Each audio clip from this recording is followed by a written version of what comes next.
Welcome to the Standard of Truth podcast, hosted by historian Dr. Garrett Dirkmaat, where we explore the early days of the Church of Jesus Christ of Latter-day Saints and gain rare historical insights into how a young farm boy was able to establish a new church and grow it by way of visions, manifestations, and miracles.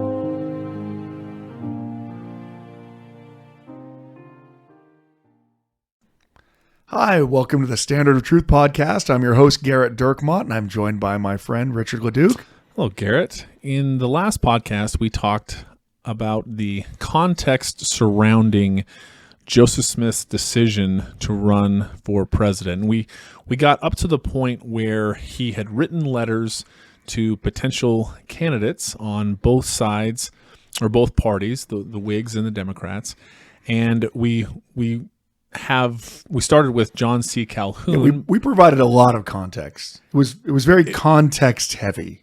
Well, yeah. But I think that this is important because, this isn't in a vacuum, and there's a lot of things that are going on that are driving both Joseph Smith's decision to leave the country as well as his decision to run for president. Well, that and all I offer is context. I can only really provide context. To things that you clearly don't even care about. Well, 19th century religious and political issues, which is it's a good thing you're LDS. Yeah, well, you mean it's a good thing I have a job? Or all of it. All of those things. Yeah, well, I'm assuming that there's a huge demand for people who want to talk about the context of 1844 presidential elections. Well, the people that came back for part two are those people. Well, some of them are already turning it off. So some of them, it's just they've subscribed, it's in their feed. And so it popped up and they're hurriedly trying to mute it now. I got it. It's like when Apple put that U2 record on everyone. Yeah, everyone got the new U2 album. But I don't want it. It doesn't matter if you don't You've got it. You've got it. Here it is. And so that's what I want. That's what I aspire this podcast to be. I want us to get to the point where we are forcibly taking over devices and forcing people to listen to 19th century political intrigue and calling it religion. What a perfect transition to the other letters that Joseph Smith receives back from the presidential potential candidates. Well, so one of the letters that he wrote was to Martin Van Buren. So I told you he wrote all the letters basically the same. One of the letters he changed was obviously to Martin Van Buren, which was very similar, but he also added, for instance, he said, because with Martin Van Buren, he's not asking him, hey, what are you going to do theoretically if you were president and someone came and asked you to help them get their lands back that were stolen from them? He was literally president, and Joseph went and talked to him and asked him to help them get their lands back. And so when Joseph wrote him, it was with a lot of venom. And he said, he put a postscript at the bottom, and he said that he was asking, quote, whether your views or feelings have changed since the subject matter on this communication was presented to you in your then official capacity at Washington in the year 41, and by you treated with coldness, indifference, neglect, bordering on contempt. Wow. But how do you really feel, Joseph? Wow. Yeah. So Joseph does not anticipate a positive response from Martin Van Buren because he's already talked to Martin Van Buren. And again, it's so hard to study the past from our current view because we already know what happens. I mean, that's the whole reason why I think I became a historian, because it allowed me to always be right. If you want to be right about things, study history, because you already know what's going to happen. But the people in history, they have no idea. You've told me several times about experiences that you've had with students where you feel that they're judging historical figures unfairly. Could you speak to that? Well, just the reality is, regardless of what the topic is, anyone who came before us, if you are looking to say they are not as smart as me, or if they're talking doctrinally, they don't know as much of the gospel as I do, well, then you're always going to be able to find it. I mean, a great example of this is the idea of Doctrine and Covenants section 76 that we already talked about in a previous several previous podcasts, that hell as a Protestant formulation, an eternal place where people will burn in agony forever, doesn't exist. I haven't yet had a student or other member of the church ever come to me and say, I really need to talk to you. I just found out that we believe that basically everyone goes to heaven. And if that's true, then there's just no way I can maintain my testimony. But when that vision was received, it was so radical that people leave the church over it. People are excommunicated over it. Brigham Young struggles to accept it. Early, powerful members of the church leave the church over the fact that the vision is saying that after suffering after this life, that suffering will have an end, and essentially everyone outside of the sons of perdition are going to go to a place of happiness. That's very easy for a modern day BYU student to say, well, those people are just idiots. I mean, why wouldn't they just be happy that there wasn't a hell that everyone burned in? And that's in part because they grew up in a world that, first of all, stressed the ideas of mercy and equality far more than anything in the 19th century even thought about it. In the 19th century, there was no question about whether or not there were differences in society. Of course there were. They lived in a society in which slavery was legal. And even if you were opposed to slavery, you understood why slavery existed. And so they live in a world where all they've ever heard from the time they started reading about Jesus and reading the Bible and going to church is that hell exists and you're probably going there. That's every pastor. That's every theologian. That's every sermon they've ever heard. It's how they've read the Bible. And so for them, when they first hear the idea that Protestant eternal hell doesn't really exist, well, it's really shocking. Now, look, some people are overjoyed. Some people love it. But others are stunned. And they have faith crises over the fact that their worldview, which was almost everyone goes to hell, had suddenly been broken apart. A modern day Latter-day Saint can do two things with that information. The most natural thing that we tend to do when we study the past is to just slap ourselves on the back on how great we are, right? So we hear that, we're like, Brigham Young struggled with the vision, and then start slapping yourself on the back and be like, I'm just like so much more faithful than Brigham Young was. Because I haven't ever had my testimony hurt by TNC 76. I mean, come on, Brigham, right? And that is very self-aggrandizing, and it helps you feel really good about yourself. But it actually is a faulty, it's a faulty aggrandizement. You are saying that you, as a person living right now, with the knowledge, education, understanding that you've always had, with the upbringing you've had, with the revelations, the 200 more years of revelation that you've had, that you don't have a problem with that idea. Yeah, of course you don't. You've been taught about circles being the kingdoms since you were in primary. You probably had a lesson in nursery about it, honestly. And so when we very blithely say, I'm just stunned that anyone could have a problem with that, what we're really doing is we are aggrandizing ourselves, but not placing ourselves in the same situation as those people were in. And that's frankly, that's the hardest part about studying the past, because it's very easy to be judgmental. If you're just using our current standards of intelligence or revelation or doctrine or morality, everyone who came before us in the past was less intelligent, less informed, less devoted, less moral. I mean, whatever that is.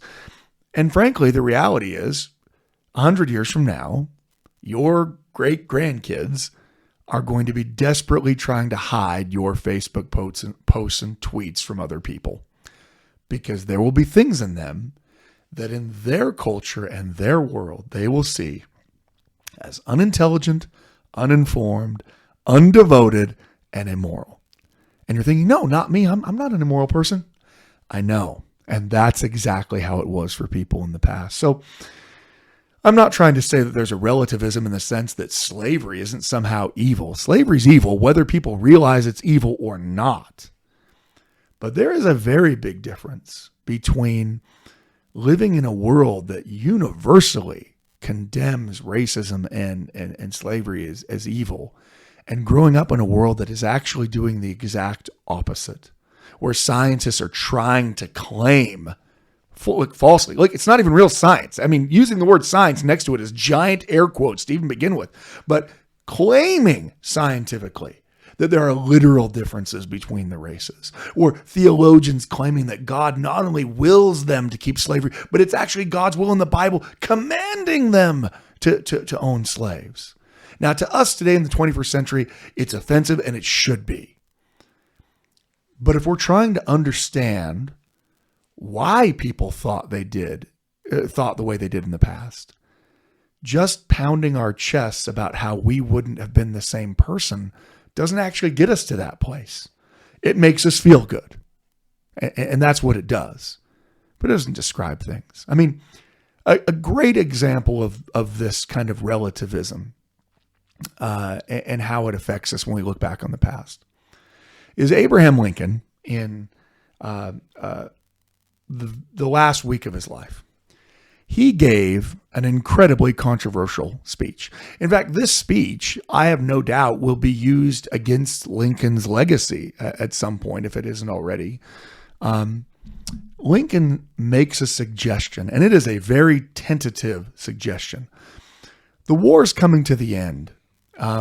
Several major Southern armies have already surrendered. Lincoln's already gone through and toured Richmond after its fall. This cataclysm of blood and violence that the Civil War was is finally coming to this just grinding end. And Lincoln, in a public speech, attempts to suggest, and again, very tentatively, that maybe we can allow at least some of the more intelligent blacks, or the black men who've served in our military, because at this point, tens of thousands of blacks have served in the Union Army, that maybe we can allow some of them to vote. Think about how incredibly racist that statement is in 21st century terms. Imagine a politician were to stand up in the Congress today and say, I think I'm okay with black men and women voting. I mean, as long as like we do an IQ test first, let's check and see, let's check them and see if they're smart enough, but only blacks. We'll only check them. That's the most racist thing you can conceive of someone's. I mean, I guess there's more racist things, I guess, but that would be utterly offensive to anyone that wasn't wearing a Grand Kleagle's uniform from a Ku Klux Klan. It is even then they're like, well, even that's they're pretty like, racist. Let's dial it back. No, I mean, yeah, it's ridiculously offensive. So I have two things I can do with that speech. I can say, wow, I didn't know how much I hated Abraham Lincoln. I didn't know what a horrible person he was, that he would make a suggestion that only intelligent black men, not men and women, only men. Women aren't allowed to vote at all. That's a whole nother story, actually, which we'll get to. When we get to Utah eventually, we'll talk about women's suffrage. But that reaction, you can be very, sanctimonious and by the standards of our day, that is absolutely a racist statement to make. And it is a great tragedy that racism is so prevalent in American society in the 19th century that black men and women are suffering incredibly so. And not just as slaves. They are suffering indignation and ill treatment in the North in so-called free places and equitable places. That is absolutely the case. But one of the people in that audience listening to Lincoln make this statement, which we today would see as utterly nefarious, reprehensible. One of the people in that audience is John Wilkes Booth, who will write something to the effect in his journal after hearing it, because he's so offended at the idea of even considering extending the franchise to black men that he writes that is the last speech that man will ever give, and kills him a few days later. So the point isn't to try to say that when someone's being racist in the past, they aren't being racist. Absolutely they are. And that's the reason why culture and time needs to change. But there's a really big difference between someone who has the light knowledge and education that we have today, making statements that a racist from the 1850s would make. There's a real problem with that, because you're jettisoning your 150 years of education and taking someone in their own context of their own time. At any rate, that's important to understand as you study the past. Again, we should not use that to excuse the immoralities of the past. The reality of the brutality of slavery and bigotry is the case. And those men and women who suffered through it, they suffered through it. And we shouldn't try to make the suffering okay. I mean, look, you can take this both ways, right? I mean, I was with someone last year where there was a conversation about slavery that was going on. And this is just, not a colleague or a scholar, just a lay person. And in an attempt to try to justify some of the violence that's been perpetrated upon black Americans through history, this person said something to the effect of, well, I mean, that blacks owned other slaves as blacks in the United States too. And so, I mean, I don't even know why we're still talking about slavery and reparations and things like that. And I understood what she was trying to say. And she had clearly had someone tell her that as a way of diffusing the very real crimes committed against black Americans in the history of our country. And yes, there are a few circumstances of black slaveholders in the United States.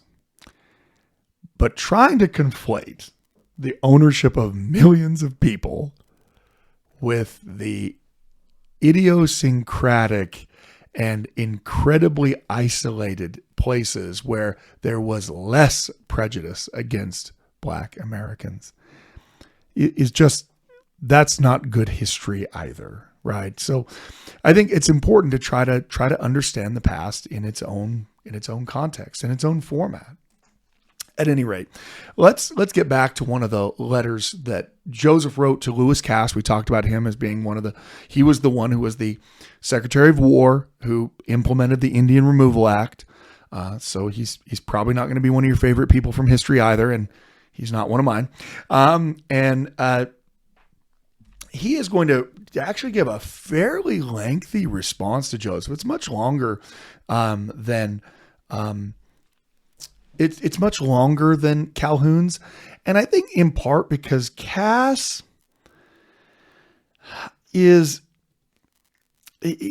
I think Cass still wants to try to keep the Mormons a little closer. I think Calhoun is well aware that because he talked to Joseph before, that he ain't going to win any Mormon votes. So I feel like he feels like he's most concerned with, I can't have any Southerners thinking that I back your cause. So I'm going to have this out publicly. You want to publish the letter I sent to you? Here it is. I don't support you, right? With Cass, though, because he's from the North and more of his support comes from Northern Democrats like the Mormons are, I think he's a little bit more hesitant to drop the hammer, so to speak. Sir, this is Lewis Cass. I received not long since your letter of the 5th, in which, after referring to the difficulties which the people called Mormonites, he uses a term that Joseph doesn't use, have experienced, you asked me what would be my rule of action towards them as a people should fortune favor my ascension to the chief magistracy. The contingency to which you refer is one that I have never sought, and never shall seek to attain, nor will the prospect of it, whether near or remote, have the slightest influence on my feelings or opinions. And without any affection of humility, I may truly say that when I look to the able men whose names are now before the country in connection with that high office, I cannot but think that the selection will fall upon one of them rather than upon me. Now, Cass is laying it on pretty thick. It's important to understand that in the early republic, one of the ideals of the founders, especially people like George Washington, was that seeking a political office was in and of itself an act of lack of virtue. Who wants to be in office? The people who don't have the right moral virtue to be in office. They obviously want power. And so there's still this kind of holdover, even though, look, I mean, Andrew Jackson, he's more than willing to campaign, but there is still a feeling of hesitancy. I mean, you probably learned, Richard, in your extensive studies of failed vice presidential election slogans. Yes. That prior to the 1840s, there really aren't very many of them. Electioneering, the way that we know it, slogans, politicians going out and actually speaking for themselves was just coming into its own in the late 1830s and 1840s. Prior to that, it was always surrogates who had to talk for you. It had to be like, I know he won't accept it because he's such a good man, but Richard LeDuc should be sanitation commissioner of Layton, Utah. That guy knows how to shovel more trash than anyone. I mean, like the reason why is that if Richard were to say to himself, hey, I know my way around a trash can, that would be a demonstration of a lack of pure virtue. Now, clearly it's not something, I mean, you'll still get it a little bit from politicians today, a little bit of like, I never sought this office. It was the people's will. No, you literally had to fill out forms in order to, Someone claiming that they never sought the office they can't be saying 100% the truth, because we don't force anyone to serve against their will in the United States. You have to fill out forms. You have to apply. You have to run. Often there's a primary. You have to go out. You have to electioneer. You have to ask for people's votes. And you very well might be feeling that you're going to represent the people the best. You really might have the best interest at heart.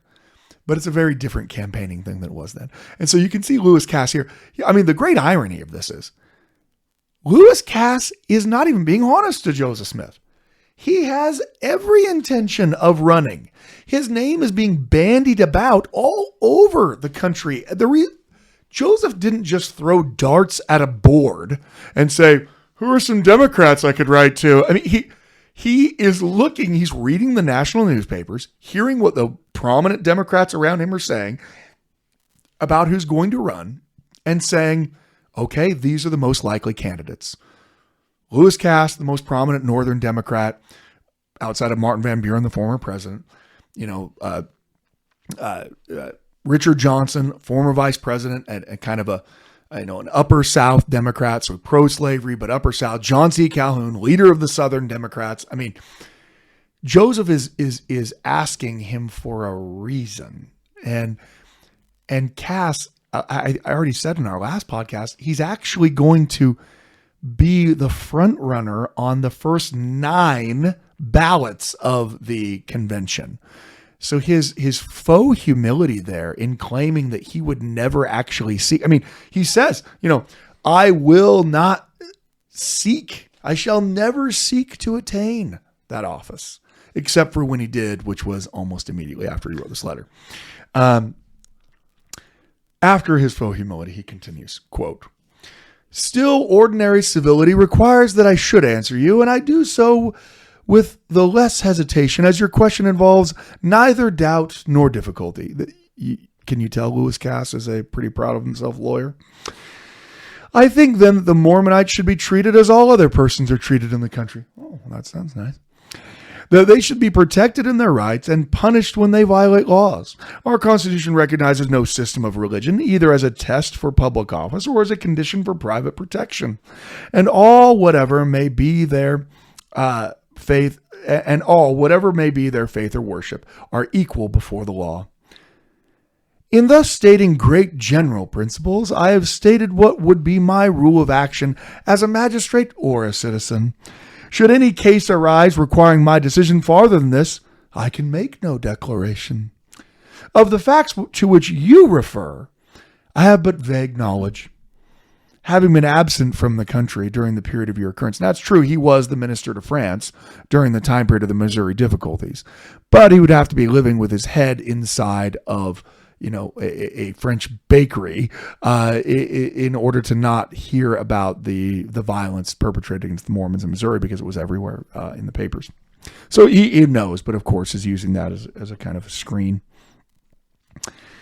I am bound, however, and here's the kicker.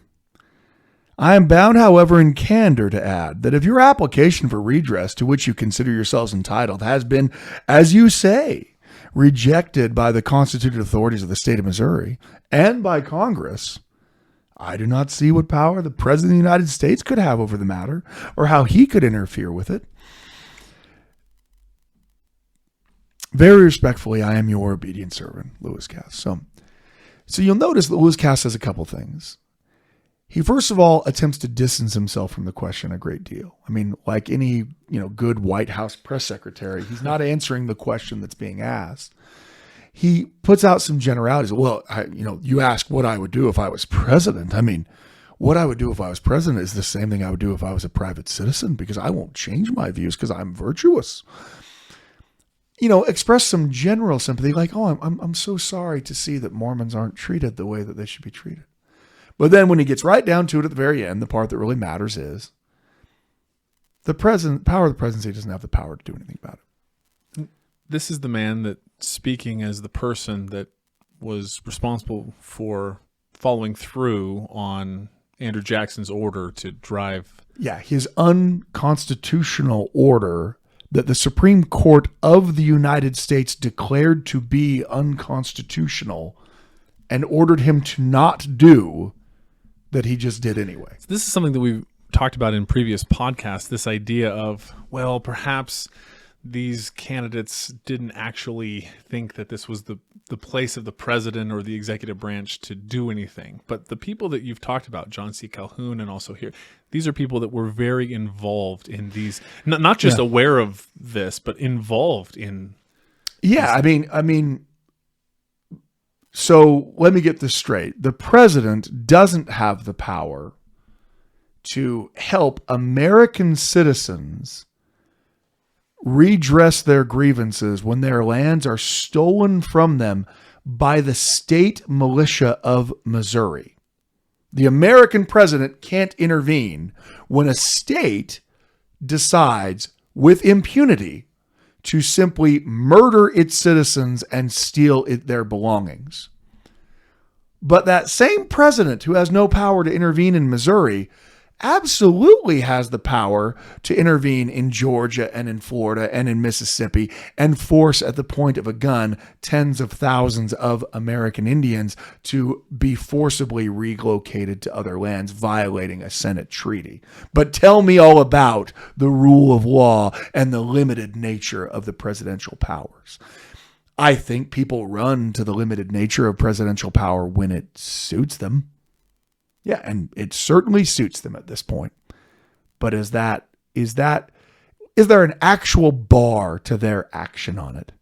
In fact, as president, one of the easiest things you could do is simply contact the Missouri governor and say, this is a real problem, and I'm going to give you time to figure it out. But if you can't figure it out, I'm going to have to start doing things to figure it out. That alone is enough to cause Missouri to start trying to figure it out. But that's not very politically savvy because everyone hates Mormons. So that kind of keeps that from happening. Now, those Democratic responses, he doesn't get a response from former President Van Buren, surprisingly. There's a reason why Van Buren's kind of a hiss and a byword among Latter-day Saints well into the later Utah period. I mean, even today, I guess. I mean, we don't know very many presidents from the 19th century, but if you know one that you don't like, Martin Van Buren's one of them. Him and James Buchanan. But their responses, I think, were frustrating to Joseph, but not unexpected.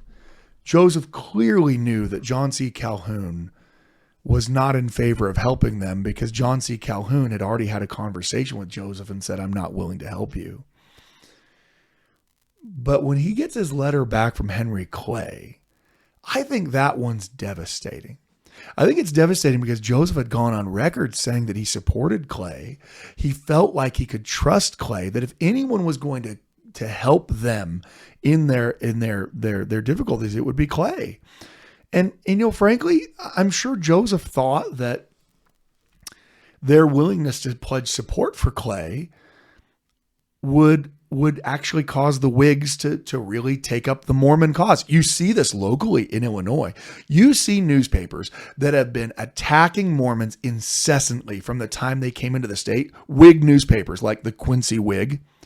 You see them when Joseph comes out in favor of Henry Clay almost immediately begin to backtrack. And, Joseph Smith making a wise decision with his people as he, again, hard to believe that you would either hate or love someone solely on the basis of what political party they follow or what candidate they intend to vote for. But in this world of the 19th century, you see this all the time. And I mean, it is stark. It is 1 week attacking Mormons as terrible inhabitants and we got to get them out of the state. And a week later, well, the Mormons are wise in wanting to follow Henry Clay. Because Illinois was a very hotly divided state. And that meant that the Whig chances of winning the state, if all the Mormons voted for Henry Clay, actually became quite close. In the actual election, when the election actually happened, Illinois is decided by fewer than 5,000 votes. I mean, it is not a blowout election. And you got 20,000 plus Latter-day Saints living in Illinois. And so this really could tip the balance. And I think that Joseph well understands that and is hopeful that reality is going to sway some political thought. This is Henry Clay's response. Dear sir, this is a longer response, by the way. I have received your letter in behalf of the Church of Jesus Christ of Latter-day Saints, stating that you understand that I am a candidate for the presidency and inquiring what my rule of action would be relative to you as a people should I be elected. I am profoundly grateful for the numerous and strong expressions of the people in my behalf as a candidate of the President of the United States, but I do not so consider myself. That must depend on future events. Again, this kind of faux humility, of faux virtue. Everyone knows not only does Henry Clay want to be president, he's already run for president multiple times. So the idea that he well, I would never consider myself a candidate for president except for the other times that you ran. Yes. But I do not consider myself. That must depend on future events and upon my sense of duty.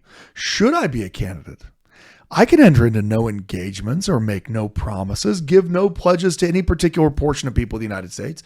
If I ever enter that high office, I must go into it free and unfettered, with no guarantees but such as can be drawn from my whole life, character, and conduct. It is not inconsistent with this declaration to say that I have viewed with a lively interest the progress of the Latter-day Saints, that I have sympathized in their sufferings and their injustice, as it appeared to me, what has been inflicted upon them, and that I think, in common with all religious communities, they ought to enjoy the security and protection of the Constitution and laws. It's a little more flowery, but it's basically the same as Lewis Cass, and it's certainly the same in action as John C. Calhoun. Oh yeah, I feel bad that things happen to you. Would I do anything to stop that? No, I wouldn't.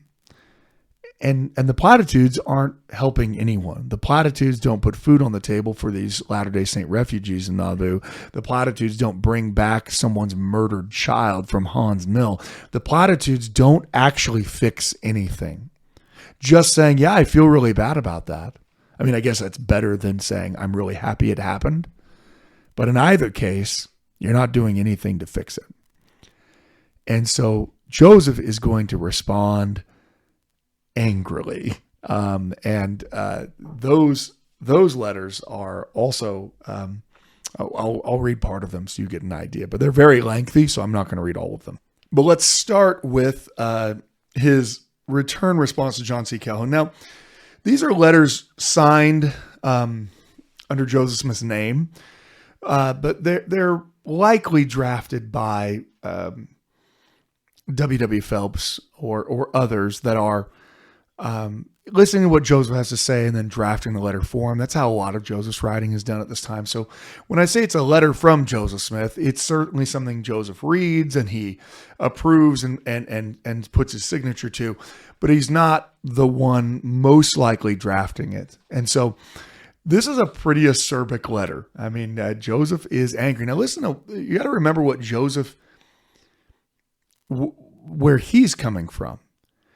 He has thousands of people who he knows from firsthand witness and experience have been brutalized and robbed by one of the states of the United States with no legal recourse or remuneration ever having taken place.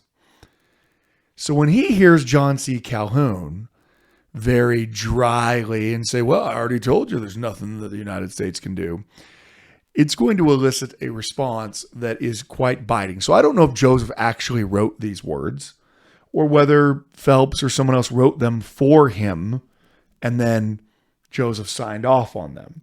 Much like, presidents have speech writers today. So, I mean, that's not a shocking thing, that in the end, Joseph's signing off on them, even if he doesn't come up with the response himself. Sir, your reply to my last letter concerning your rule of action towards Latter-day Saints of elected president is at hand, and that you and your friends of the same opinion relative to the matter in question may not be disappointed as to me or my mind upon so grave a subject. Permit me, as a law-abiding man, as a well-wisher to the perpetuity of constitutional rights and liberty, as a friend of the free worship of Almighty God, by all according to the dictates of every person's conscience, to say, I am surprised, and it is underlined, that a man or men in the highest stations of public life should have made up such a fragile view, quote unquote, of the case, than which there is not on the face of the globe, fraught with so much consequence to the happiness of men in this world or the world to come. To be sure, the first paragraph of your letter appears very complacent and fair on a white sheet of paper, and who that is ambitious for greatness and power would have not said the same thing. Your ambitiousness for greatness and power would not have said, your oath would bind you to support the Constitution and laws, and all creeds and religions are alike tolerated. They must, of course, all be justified or condemned according to merit and demerit. But why? Tell me why. Are all the principal men held up for public stations so cautiously careful not to publish to the world that they will judge a righteous judgment, law or no law? For laws and opinions, like the vanes and steeples, change with the wind. One Congress passes a law and another repeals it. One statesman says that the Constitution means this, and another says that. Who does not know that all may be wrong? The opinion and pledge, therefore, in the first paragraph of your reply to my question, like the forced steam from an engine of a steamboat, makes the show of a bright cloud at first, but when it comes in contact with the pure atmosphere, dissolves to common air again. That's a pretty good 19th century put down, I think. Yeah, it looked like it was a real cloud, but it was fake. Yeah, that was your first paragraph. Your second paragraph leaves you naked before yourself like a likeness in a mirror when you say that according to your view, the federal government is one of limited and specific powers, has no jurisdiction in the case of the Mormons. So then a state can at any time expel any portion of her citizens with impunity, and in the language of Martin Van Buren, frost it over with your gracious view of the case, though the cause is never so just, government can do nothing because it has no power, quote unquote. Go on then, Missouri, after another set of inhabitants, as the Latter-day Saints did, have entered some $2,000 or $3,000 worth of land and made large improvements thereon. Go on then, say, I banish the occupants and owners and kill them as the mobbers did many Latter-day Saints, and take their lands and property as spoil, and let the legislature, in the case of as in the case of the Mormons, appropriate a couple $100,000 to pay the mob for doing the job for the renowned senator from South Carolina, Mr. John C. Calhoun. Says the powers of the federal government are so specific and limited that it has no jurisdiction in the case. O ye people who groan under the oppression of tyrants, ye exiled Poles who have felt the iron hand of Russian grasp, ye poor and unfortunate among all the nations, come to the asylum of the oppressed. Buy ye lands of the general government. Pay in your money to the treasury to strengthen the army and the navy, and worship God according to the dictates of your own consciences. Pay in your taxes to support the great heads of a glorious nation. But remember, a sovereign state is so much more powerful than the United States. The parent government, that it can exile you at pleasure, mob you with impunity, confiscate your lands and property, have the legislature sanction it, yea, even murder you as an edict of an emperor, and it does no wrong, for the noble senator of South Carolina says that the power of the federal government is so limited and specific that it has no jurisdiction. Wow. Yeah, that's... How does he really feel, though? Wow. Wow. Wow. I mean, it's a very well put point, right? That if you're saying the federal government doesn't have the ability to prevent a state from murdering its own citizens, then what you're saying is a state can do whatever it wants to an American citizen. And is more powerful than the federal government. It can steal its lands. It can steal its property. It can murder and assault its citizens. And you say things, well, no, only if there's a legal basis. You don't need a legal basis. The legal basis, like the emperor, conquering the Poles, is I want to. And as he makes a point of it, because the people murdering the Mormons and stealing their lands are members of the state militia of Missouri. They were paid by the state. They actually get paid for the murders and assaults that they conduct. Wow. So they not only aren't charged for murdering a 10-year-old boy by putting a gun to his head and saying, nits make lice. If I let him live, he'll just become another GD Mormon. He's paid for it. Here's your pay for your time in the service to your state as you murdered a 10-year-old. So part of the reason why there's so much passion in what's being written here is this is not a theoretical discussion. This isn't a question about whether or not the tariff is going to maybe impact us the way we think it might. Joseph personally knows people who were murdered in Missouri.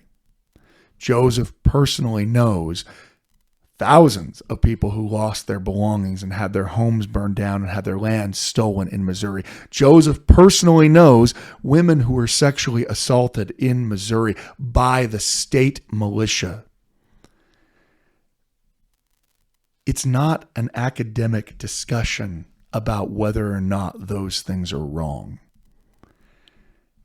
And John C. Calhoun has attempted to take I couldn't possibly say anything about that. At one point, Abraham Lincoln in the great debates over slavery will say, if slavery isn't wrong, then nothing is wrong. I agree. If murdering and plundering and driving out at terroristic force an entire group of people on the sole basis of what religion they belong to, if that isn't wrong, then we don't even have a basis for having a society. We're not talking about the accusations that some Mormon men committed crimes. If they committed crimes, then throw them in jail. But you think Amanda Barnes Smith committed a horrendous crime that would cause her husband to be murdered, her son to be murdered, her other son to be wounded, her property to be stolen from her, and to be terrorized, driven with people threatening to kill her every day as she's driven from Missouri to Illinois? That's justified?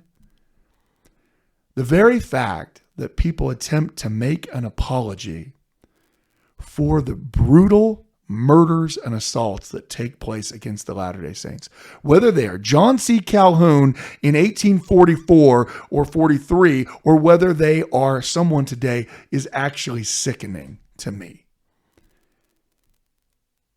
It doesn't matter if there were some Latter-day Saints who said and did things that they probably shouldn't have said or did. That 10-year-old boy and that 6-year-old boy didn't do any of those things.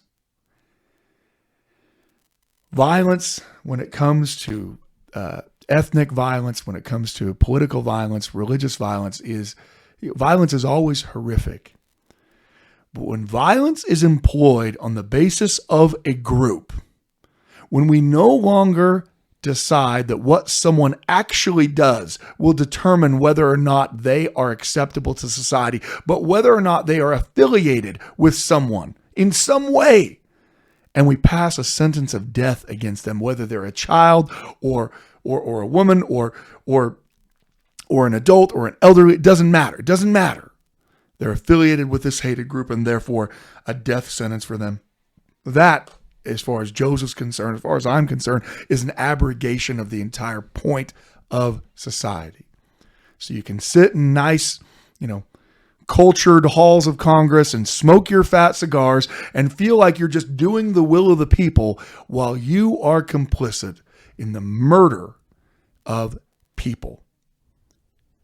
Not their trial, their judgment rendered against them and them being executed, which is already going to be, a show trial, but instead their wholesale slaughter, which is frankly exactly what is about to happen to Joseph Smith only in a few short months. The depths to which the government will refuse to protect a hated minority group will be manifest in Joseph Smith's murder. As we try to find a way to apply this to ourselves as we're thinking about the day, I think that's one of the ways to reflect on your own commitment to the Savior and his willingness to help others, even if they were from a degraded class. Even if they were people that were thrown out of society, even if they were people that made it appear that he was a sinner because he affiliated with. I think one of the things that should come out of our experience as Latter-day Saints, as Joseph's experience as a Latter-day Saint, of the refusal of those in power to protect those that are weaker, is that a Latter-day Saint should be very keen on aiding those who are suffering. And especially when it is a group that there are very few friends for. That sometimes places Latter-day Saints in uncomfortable situations where they're advocating for the rights and protections of refugees when many other people are not. When they are repudiating the ideas of deportations because the church has a policy on not separating families. Those are sometimes difficult things because they come in contact with some people's already existing political beliefs. But you can feel the passion in Joseph Smith's letter as he writes back. The purpose of this life is for us to reflect and to grow closer to Jesus Christ. The expression of that love isn't simply limited to those that are within our friend circle or our family. And Joseph feels very deeply for the people that he knows that suffered. So what we're going to talk about next time is we're going to talk about how Joseph responds to these great disappointments, how he responds to the fact that these politicians are now all on record saying, yep, the state of Missouri can murder you and that's none of my business. What is he going to do? There's no one else left to write to. You have both political parties that have both rejected not just helping them in the moment. Both political parties, all of their leaders have said, even if I was in power, I would never help you. Well, that's a pretty isolating place to be. There's nowhere to go. There's no one to talk to. There isn't a resolution that you can perceive. What do you do when there doesn't appear to be any resolution? And that's what Joseph's going to do next in this odyssey of his political, his plans to run for president. Thank you for listening to the Standard of Truth podcast, hosted by historian Dr. Gerrit Dirkmaat. If you know anybody that could benefit from the material in this episode, please share it with them. And for more resources, visit standardoftruth.com. Until next time.